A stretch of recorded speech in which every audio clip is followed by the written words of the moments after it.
इस चैनल पर दिखाई गई वीडियो केवल इंटरनेट से ली हुई जानकारी के आधार पर प्रकाशित की जा रही है। शिव महिम स्तोत्र। शास्त्रों में शिव की बड़ी सुंदर स्तुति का वर्णन आया है। इसे शिव महिम स्तोत्र के नाम से जाना जाता है। शिव महिम स्तोत्र का पाठ करने से सभी प्रकार के सुखों की प्राप्ति होती है, पापों का नाश होता है, मन निर्मल हो जाता है। यह स्तोत्र शिव भक्तों का प्रिय मंत्र है। 43 छंदों के इस स्तोत्र में शिव के दिव्य स्वरूप एवं उनकी सादगी का वर्णन है। इस स्तुति को गाकर पुष्पदंत ने शिव जी को प्रसन्न किया था और अपनी खोई हुई दिव्य शक्तियों को प्राप्त किया था। महिम्नः परन्ति परम विदुषो यद्य सदृशी स्तुतिर ब्रह्मादीनां पितद्वसन्ना स्वैगिरः अथा वाचः सर्वः स्वमिति प्रीणामावधि गृह्णन् ममापेश स्तोत्रेहर निर्पुवादः परिग्रह। 1। हे हर, आप प्राणी मात्र के कष्टों को हराने वाले हैं। मैं इस स्तोत्र द्वारा आपकी वंदना करा रहा हूँ, जो कदाचित आपके वंदना के योग्य न भी हो। पर हे महादेव, स्वयं ब्रह्मा और अन्य देवगण भी आपके चरित्र की पूर्ण गुणगान करने में सक्षम नहीं है। जिस प्रकार एक पक्षी अपनी क्षमता के अनुसार ही आसमान में उड़ान भर सकता है, उसी प्रकार मैं यथाशक्ति आपकी आराधना करता हूँ। अतितः पंथानं तच्च महिमा वाङ्मनस्यो हतद्व्यवृत्यायं च कित्नभिधत्ते श्रुतिर्पि सत्पस्य स्तोतवै कति विद्गुणैकस्य विषयः पदे त्वरवाचिने पत्ति न मनैकस्य न वचः। 2। हे शिव, आपकी व्याख्यान तो मन न ही वचन द्वारा ही संभव है। आपके संदर्भ में वेद भी अचंभित हैं तथा नीति नीति का प्रयोग करते हैं, अर्थात ये भी नहीं और वो भी नहीं। आपका संपूर्ण गुणगान भले कौन करा सकता है, ये जानते हुए भी कि आप आद्यंत रहित परमात्मा का गुणगान कठिन है। मैं आपका वंदना करता हूँ।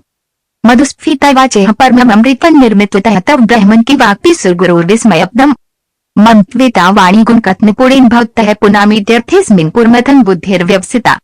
3। हे विद्या और भाषा के सृजक, जब स्वयं देव गुरु बृहस्पति भी आपके स्वरूप की व्याख्या करने में असमर्थ हैं, तो फिर मेरा कहना ही क्या। हे त्रिपुरारी, अपनी सीमित क्षमता का बोध होते हुए भी मैं इस विश्वास से इस स्तोत्र की रचना करा रहा हूँ कि इससे मेरी वाणी शुद्ध होगी तथा मेरे बुद्धि का विकास होगा। तब ऐश्वर्य तज्जगदुधि रक्षा प्रलिकृत त्रैवस्तु व्यस्तन्तिसृषु गुण भिन्नासु तनुषु अभव्यानामस्मिन् वरद्रमणीयामर्मणि विहंतु व्याक्रोशिनी विद्घति है कि जड्य। 4। हे देव, आप ही इस संसार के सृजक, पालन करता एवं विलय करता हैं। तीनों विद्या ही संहिता गाते हैं। तीनों गुण सत्व रज तम आपसे प्रकाशित हैं। आपकी ही शक्ति त्रिदेवों में निहित है। इसके बाद भी कुछ मूढ़ प्राणी आपका उपहास करते हैं तथा आपके बारे भ्रम फैलाने का प्रयास करते हैं, जो कि सर्वथा अनुचित है। किन्हीं है किनका ऐसा खलो किमुपाय त्रिभुवन किमाधारो धाता सृजति किमुपादान। 4। अतर्कैश्वर्य त्वय्यन अवसर्दो हस्तो हत देह कुतर्को यन कांश्चित मुखरति मुहाय जगत। 5। हे महादेव, वो मूढ़ प्राणी जो स्वयं ही भ्रमित हैं, इस प्रकार से तर्क वितर्क द्वारा आपके अस्तित्व को चुनौती देने की कोशिश करते हैं। वो कहते हैं कि अगर कोई परम पुरुष है तो उसके क्या गुण है, वो कैसा दिखता है, उसके क्या साधन है, वो इस सृष्टि को किस प्रकार धारण करता है। ये प्रश्न वास्तव में भ्रामक मात्र हैं। वेद ने भी स्पष्ट किया है कि तर्क द्वारा आपको नहीं जाना जा सकता। अजन्मनो लोकाः किं वै ववन्तोऽपि जत्त अधिष्ठाता रंकी भविधिर्नदृत्य भवति अनिशो वाकुल्याद् भुवन जन्यकः परिक्रो यतो मंदास्त्व प्रत्यम्रवर संशेरति में। 6।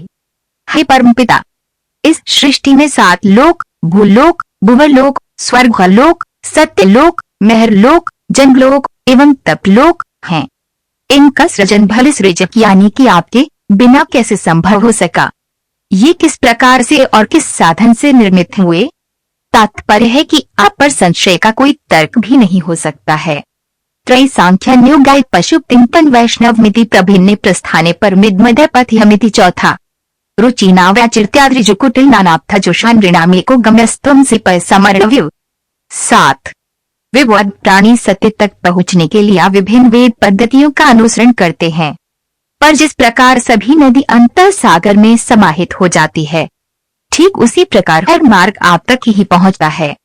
महक्षय खटवांगन पर सूर्यमन भस्म फणिनाय कपालं चेति वरद तंत्रोपकरणम। सुरास्तातामृद्धि दधति तो भवद्भू प्रणिहिता न हे स्वात्मारामन विषय मृग तृष्णा भ्रमयति। 8।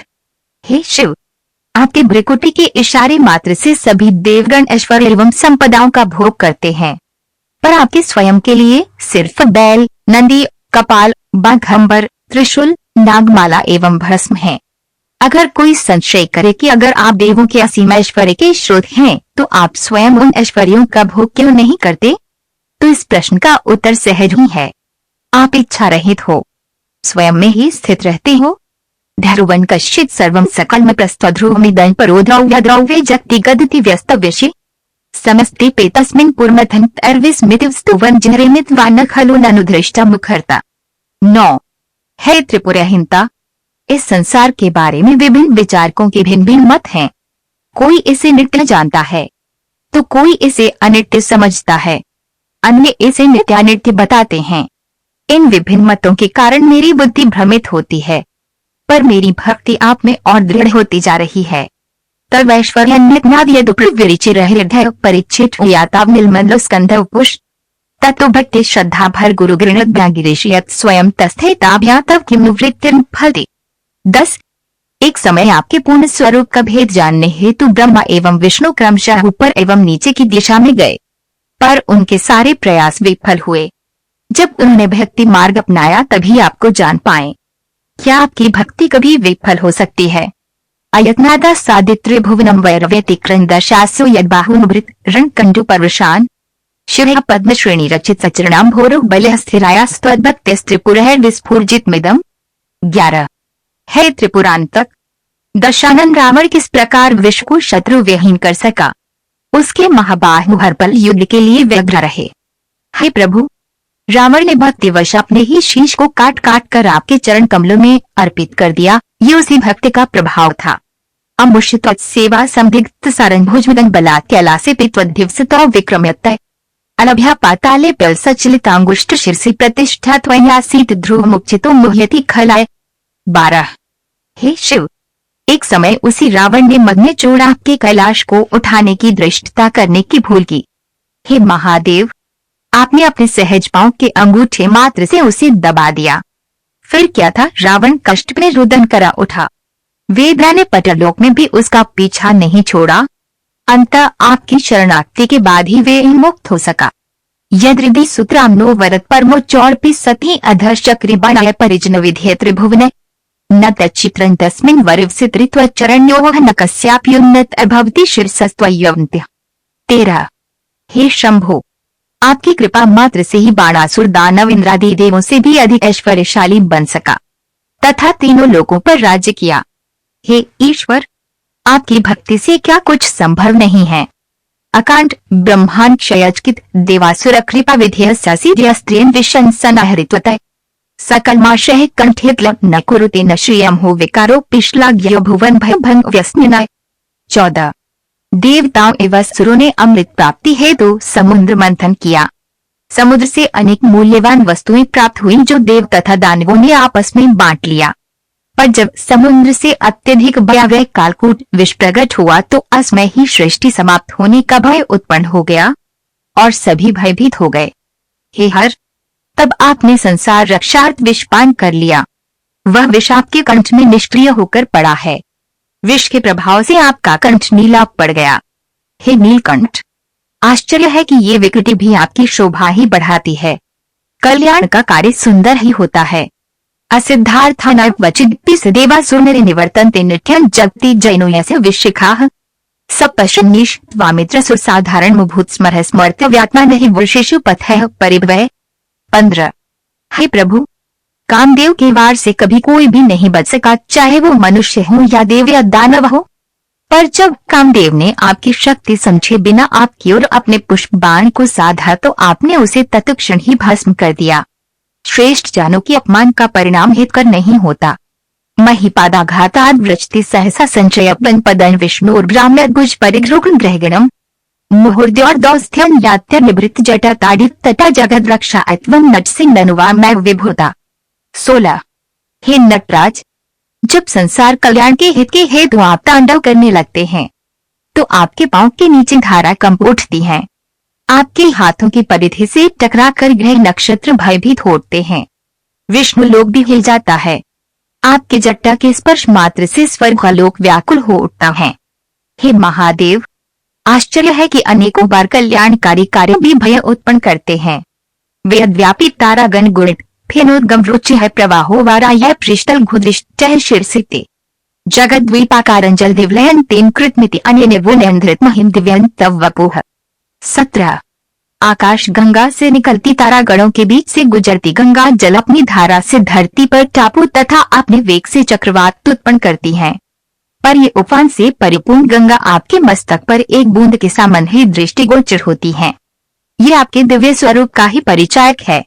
रथ एक्शोनी यंता शतधृतर्गेन्द्र धनुर्थो रथांगे चंद्रार्को रथ चरण पाणुषारिति दिदक्षोस्ति कुयं त्रिपुरतन्मडंबर विधि विधि ऐक्रीडन्त्यो नखलु परतंत्राः प्रबुध्यः। 18। हे शिव, आपने त्रिपुरासुर का वध करने हेतु पृथ्वी को रथ, ब्रह्मा को सारथी, सूर्य चंद्र को पहिया एवं स्वयं इंद्र को बाण बनाया। हे शंभु, इस वृहद प्रयोजन की क्या आवश्यकता थी? आपके लिए तो संसार मात्र का विलय करना अत्यंत ही छोटी बात है। आपको किसी सहायता की क्या आवश्यकता? हरिस्ते सहस्रं कमल बलिमाधाय पदयो यदि कोने तस्मिन् निजमुदहरन् नेत्र कमलम गतो भक्त्युद्रेकः परिंतिंसो चक्रपुष्यत्रयाणा रक्षा त्रिपुरजागर्ति जगताम। 19। जब भगवान विष्णु ने आपकी सहस्र कमलों एवं सहस्र नामों द्वारा पूजा प्रारंभ की तो उन्होंने एक कमलकम पाया। तब भक्ति भाव से हरि ने अपने कान को कमल के स्थान पर अर्पित कर दिया। उनकी यही अदम्य भक्ति ने सुदर्शन चक्र का स्वरूप धारण कर लिया, जिसे भगवान विष्णु संसार रक्षार्थ उपयोग करते हैं। क्रतो सुप्ते जागृत तुमसे फल योगे क्रतुम ताकुवा कर्म प्रध्वस्त्यं फलति पुरुषाराधनमृते अतस्त्वा संप्रेक्ष्य क्रतुषु फलदान प्रतिभुवं श्रुतौ श्रद्धा बद्धवा दृढ़ प्रकृह कर्म सुजनाय। 20। है देवादिदेव, आपने ही कर्म फल का विधान बनाया। आपके ही विधान से अच्छे कर्मों तथा यज्ञ कर्म का फल प्राप्त होता है। आपके वचनों में श्रद्धा रखकर सभी वेद कर्मों में आस्था बनाया रखते हैं तथा यज्ञ कर्म में संलग्न रहते हैं। क्रिया दक्षो दक्षय कृतुप्तीर्धिशस्तनुभृत आऋषीणामार्त्यवचन शरणत सदस्यासुर गणाः क्रतुभ्रंश स्वचाय क्रतुफल विधान व्यसनिनः ध्रुवं कर्तु श्रद्धा विधुर्मुभिचाराय हि मखाः। 21। हे प्रभु, यद्यपि आपने यज्ञ कर्म और फल का विधान बनाया है, तदपि जो यज्ञ शुद्ध विचारों और कर्मों से प्रेरित न हो और आपकी अवहेलना करने वाला हो, उसका परिणाम कदाचित विपरीत और अहितकर ही होता है। दक्ष प्रजापति के महायज्ञ से उपयुक्त उदाहरण भले और क्या हो सकता है? दक्ष प्रजापति के यज्ञ में स्वयं ब्रह्मा पुरोहित तथा अनेकानेक देवगण तथा ऋषि मुनि शामिल हुए, फिर भी शिव की अवहेलना के कारण यज्ञ का नाश हुआ। आप अनीति को सहन नहीं करते, भले ही शुभ कर्म के छद्मवेश में क्यों न हो। प्रजानाथ प्रसभम भिकंस्वा दुहित्रम गतम रोहित भूत आर्यमय शुमृष शिवपुषा धनुष पाणे रातन दिव मति सपत्राकृत ममुत्र संपन्ते व्यापित्यचति न मृग व्याध्र भस्य। 22। एक समय में ब्रह्मा अपनी पुत्री पर ही मोहित हो गया। जब उनकी पुत्री ने हिरणी का स्वरूप धारण कर भागने की कोशिश की तो कामातुर ब्रह्मा ने भी हिरण भेष में उसका पीछा करने लगे। हे शंकर, तब आप व्याघ्र स्वरूप में धनुष बाण ले ब्रह्मा की ओर कूच किया। आपके रौद्र रूप से भयभीत ब्रह्मा आकाश दिशा की ओर भाग निकले तथा आज भी आपसे भयभीत हैं। स्वलावण्याशन सधृत धनुष महनाय तृणवत पूरे प्लुष्टन दृष्टा पुरमथन पुष्पायुधमपि यदि स्त्रानम देवीयम निरत दिहार्द घटनात् अवति त्वामद्धावत वरद मुग्धा युवतयः। 23। हे योगेश्वर, जब आपने माता पार्वती को अपनी सहभागी बनाया तो उन्हें आपने योगी होने पे शंका उत्पन्न हुई। ये शंका निर्मूल थी क्योंकि जब स्वयं कामदेव ने आप पर अपना प्रभाव दिखलाने की कोशिश की तो आपने काम को जलाकर नाश्ता करा दिया। मशानेश्वाकृदा स्मरहर पिशाचा सहजराह चिता भस्माले पहस्रग पिंड क्रोटी परिग्रह अमंगल्यं शीलं तव भवतु नामखिलं तथापि स्मर्त गुणावरत परम मंगलम सी। 24। है भोलेनाथ, आप श्मशान में रमण करते हैं, भूत प्रेत आपके संगी होते हैं, आप चिता भस्म का लेप करते हैं तथा मुंडमाल धारण करते हैं। ये सारे गुण ही अशुभ एवं भयावह जान पड़ते हैं। तभी हे श्मशान निवासी, आपके भक्त आपके स्वरूप में भी शुभकारी एवं आनंददायी प्रतीत होता है। क्या कि हे शंकर, आप मनोवांछित फल प्रदान करने में तनिक भी विलंब नहीं करते हैं। मन प्रत्यक्ष चित्ते सविध्म विधायात्म मरुतः प्रहृष्य द्रुमाणाय प्रमत्सलिलोत्संगति दृश्य यदालोक्याह्लादं हृदय विनिमजामृत में दधत्यंतस्तत्वं किंप्रियमिनस्तत्किल भगवान। 25। हे योगीराज, मनुष्य नाना प्रकार के योग पद्धति को अपनाते हैं, जैसे कि श्वास पर नियंत्रण, उपवास, ध्यान इत्यादि। हे महादेव, इन योग क्रियाओं द्वारा वो जिस आनंद, जिस सुख को प्राप्त करते हैं, वो वास्तव में आप ही हैं। त्वमर्कस्तवन सोमस्तवम से पवनस्तवन होत्रयः त्वमापस्तवन देवं त्वमुद्र निरात्मा त्वमिति। चौथा। परिचिनम एवं त्वयि परिंता बिभ्रति गिरन्न विद्मस्तत्त्वं वैमिहतु यत्त्वं न भवसि। 26। हे शिव, आप ही सूर्य, चंद्र, धरती, आकाश, अग्नि, जल एवं वायु हैं। आप ही आत्मा भी हैं। हे देव, मुझे ऐसा कुछ भी ज्ञात नहीं जो आप न हो। त्रयितिस्रो वृत्तिस्त्रिभुवनम थो त्रिंपि सुरान अकाराद्यर्वण्यस्त्रिभिर्भिद्धतीर्ण विकृति तुर्यन्ते दाम्ध्वनिभिर्वरुन्धान्मर्भिः समस्तव्यस्तन्त्वा शरणद गृणात्यमिति पदम। 27। हे सर्वेश्वर, उन तीन तत्वों से बना है। डॉलर माँ जो तीन वेदों ऋग, साम, यजुर, तीन अवस्था जागृत, स्वप्न, सुषुप्ता, तीन लोकों, तीन कालों, तीन गुणों तथा त्रिदेवों को इंगित करता है। ओंकार, आप ही इस त्रिगुण, त्रिकाल, त्रिदेव, त्रिअवस्था और त्रिवेद के समागम हैं। भवै शर्वो रुद्र पशुप्तीर्थोभ्रसः महान तथा भीमेशानावितीय विधानाष्टकमिदम् अमुष्मिन् प्रत्येकं प्रविचरति देव श्रुत्रेऽपि प्रियायास्मै धाम्ये प्रणिहित नमस्योऽस्मि भवते। 28। हे शिव, विद्येवन देवगण आपकी इन 8 नामों से वंदना करते हैं। भव, सर्व, रुद्र, पशुपति, उग्र, महादेव, भीम एवं ईशान।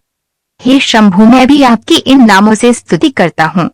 नमो निदिष्ठाय प्रियदविष्ठाय च नमः, नमः क्षुदिष्ठाय स्मरहर्महिष्ठाय च नमः, नमो वर्षिष्ठाय त्रियनिविष्ठाय च नमः, नमः सर्वस्मय तदिद्मति सर्वाय च नमः। 29। है त्रिलोचन, आप अत्यधिक दूर हैं और अत्यंत पास भी। आप महाविशाल भी हैं तथा परम सूक्ष्म भी। आप श्रेष्ठ भी हैं तथा कनिष्ठ भी। आप ही सभी कुछ हैं, साथ ही आप सभी कुछ से परे भी। बाहुल रज से विश्वोत्पत्तो भवाय नमो नमः, प्रबलतम से तत्संहारे हराय नमो नमः, जन सुख कृते सत्वोद्रिक्तो मृगाय नमो नमः, प्रमहसि पदे निस्राय गुणेश शिवाय नमो नमः। 30। है भव, मैं आपको रजोगुण से युक्त सृजनकर्ता जानकर आपका नमन करता हूँ। हे हर, मैं आपको तामस गुण से युक्त विलयकर्ता मान आपका नमन करता हूँ। हे मृड, आप सतोगुण से व्याप्त सबका पालन करने वाले हैं। आपको नमस्कार है। आप ही ब्रह्मा, विष्णु एवं महेश हैं। हे परमात्मा, मैं आपको इन 3 गुणों से परे जानकर शिव रूप में नमस्कार करता हूँ।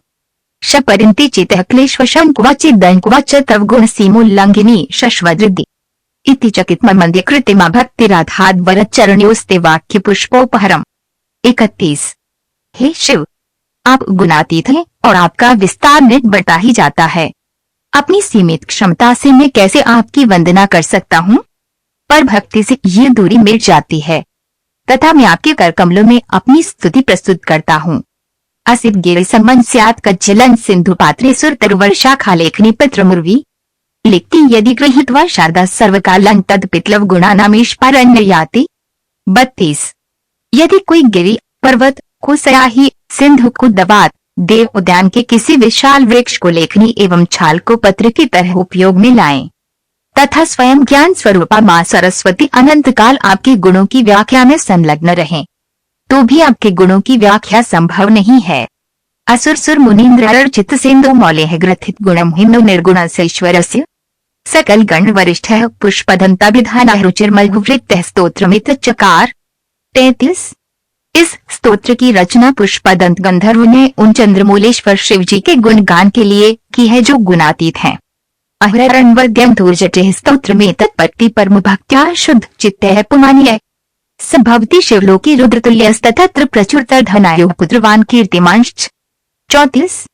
जो भी इस स्तोत्र का शुद्ध मन से नित्य पाठ करता है, वो जीवन काल में विभिन्न ऐश्वर्यों का भोग करता है तथा अंततः शिवधाम को प्राप्त करता है तथा शिवातुल्य हो जाता है। महेशान्ना प्रोदेवो महिम्नो ना प्रस्तुति अघोरान्नाप्रो मंत्रो नास्ति तत्वं गुरोः परम। 35। महेश से श्रेष्ठ कोई देव नहीं, महिम स्तोत्र से श्रेष्ठ कोई स्तोत्र नहीं, उनसे बढ़कर कोई मंत्र नहीं तथा गुरु से ऊपर कोई सत्य नहीं। दीक्षा दानं तपस्तीर्पण ज्ञान यागादिकाः क्रियाः महिम्नस्तव पाठस्य कला नारहन्ति षोडशीम्। 36। दान, यज्ञ, ज्ञान एवं त्याग इत्यादि सत्कर्म इस स्तोत्र के पाठ के 16वें अंश के बराबर भी फल नहीं प्रदान कर सकते हैं। कुसुम दिशन नामा सर्व गंधर्व राजा शशिध्रवर मौलिर देव देवसिदासय स खलु निज महिम्नो भ्रष्टवासिरोषात्स्तवन्मितमुकाशीत दिव्य दिव्यं महिम्न। 37। कुसुमदंत नामक गंधर्वों का राजा चंद्रमौलेश्वर शिवजी का परम भक्त है।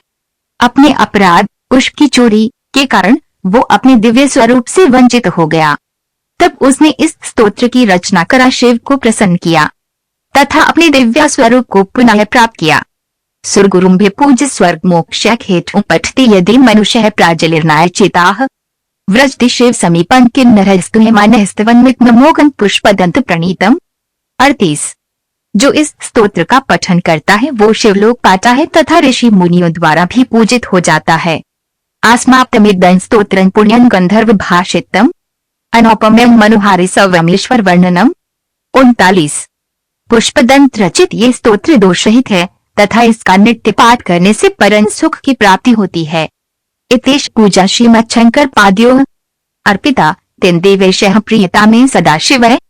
40। ये स्तोत्र शंकर भगवान को समर्पित है।